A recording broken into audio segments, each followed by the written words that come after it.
Welcome to my channel. Without further ado, let's jump right into it. Story 1.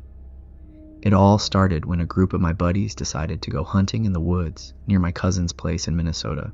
It wasn't anything fancy, just a few guys, some rifles, and the wide open wilderness. My cousin's family always said those woods were haunted, but you know how it is. We laughed it off. Hmong families love their ghost stories, but we didn't think much of it.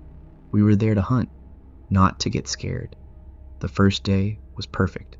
The weather was crisp, the air fresh, and we even bagged a deer before sundown. Afterward, we set up camp in a clearing surrounded by tall trees.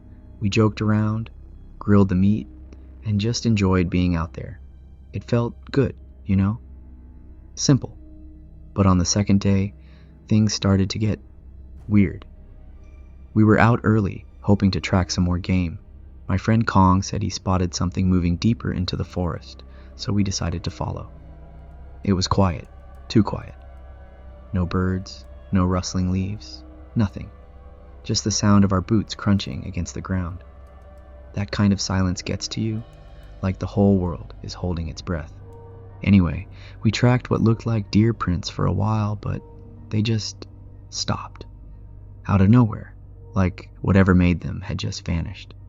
We stood around, scratching our heads, and that's when I felt it. A chill, like a cold hand brushing against the back of my neck. I turned around, expecting to see someone behind me, but there was nothing there. Kong started muttering something under his breath.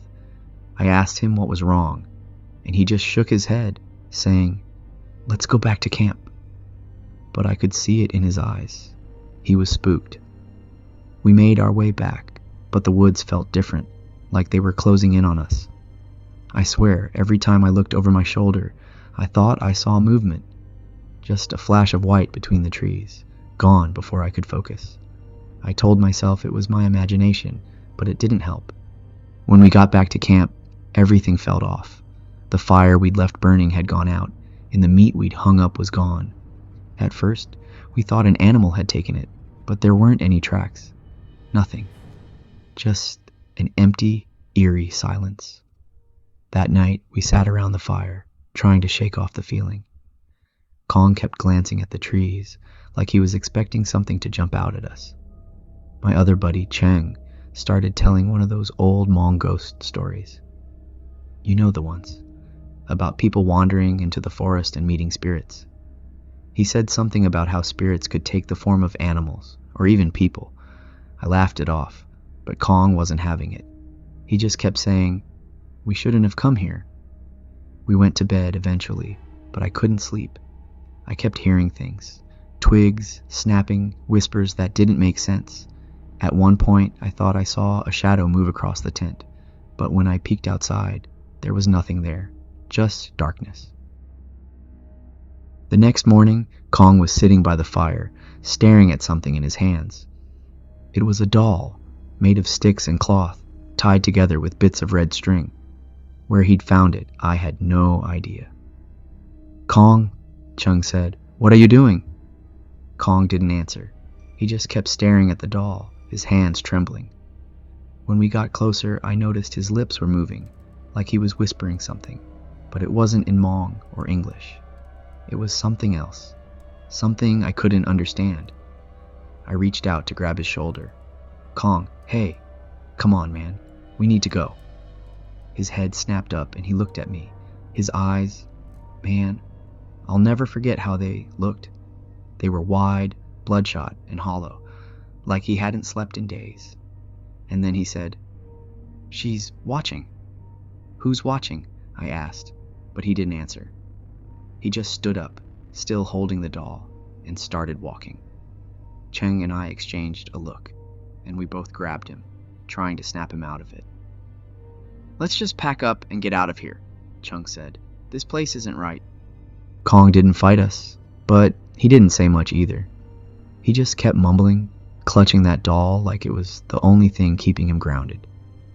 We got back to the truck and drove straight home. Kong sat in the back seat, staring out the window, holding the doll the whole way.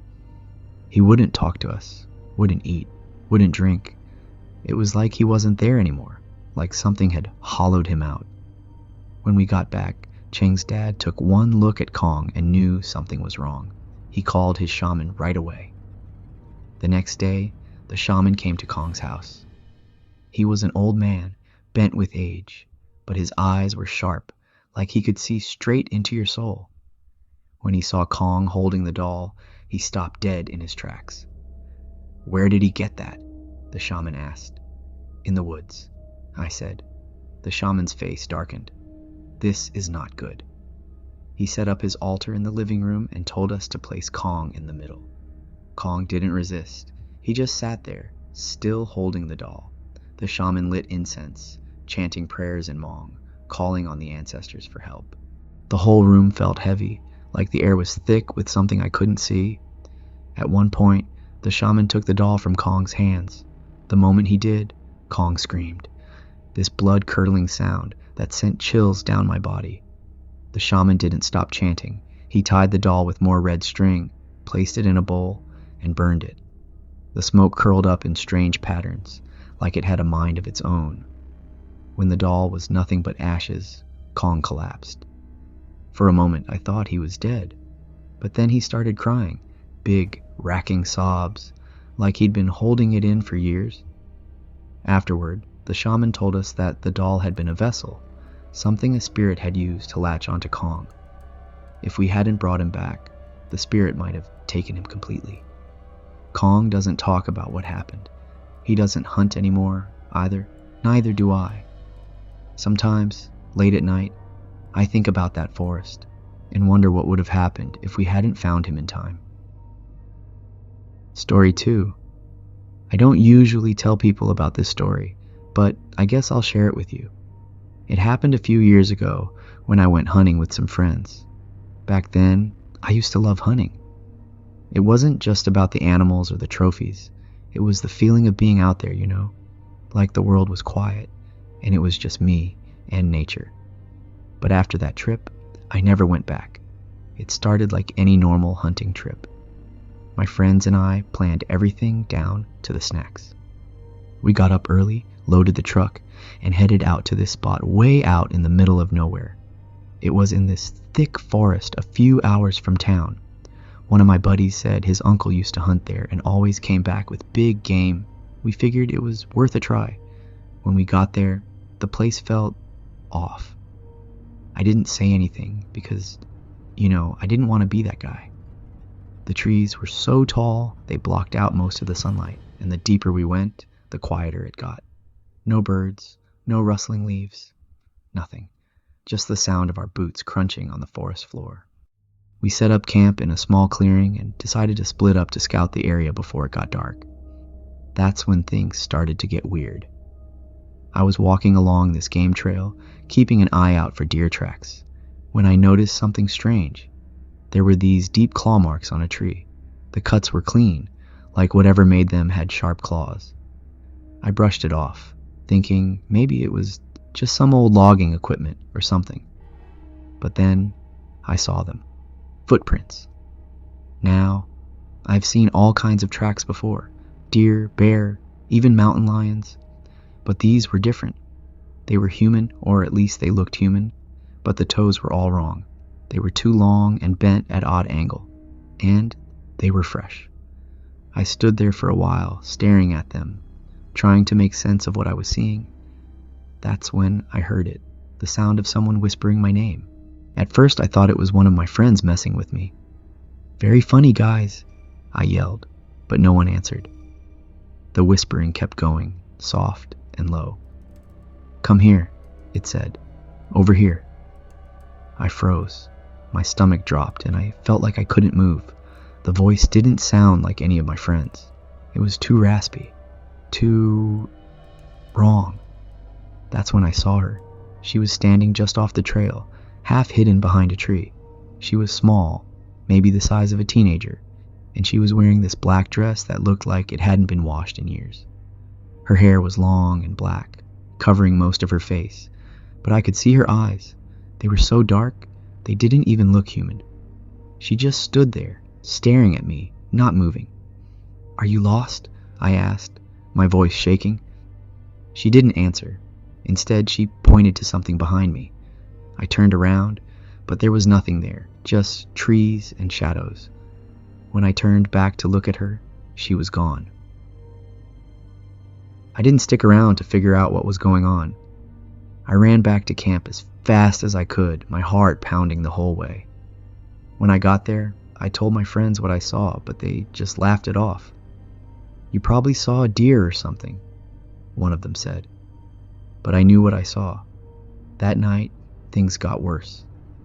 We were sitting around the campfire, joking and eating, when we heard this loud, bone-chilling scream. It didn't sound like an animal or a person. It was something else, something that didn't belong in this world. We all jumped up, grabbing our rifles, and pointed them into the darkness. "What the hell was that?" one of my friends whispered. Before anyone could answer, we heard footsteps.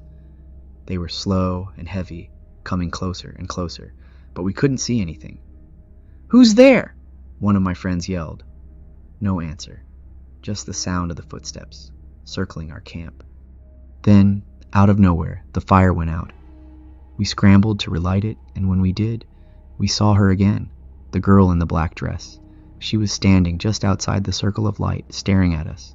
But this time, she wasn't alone.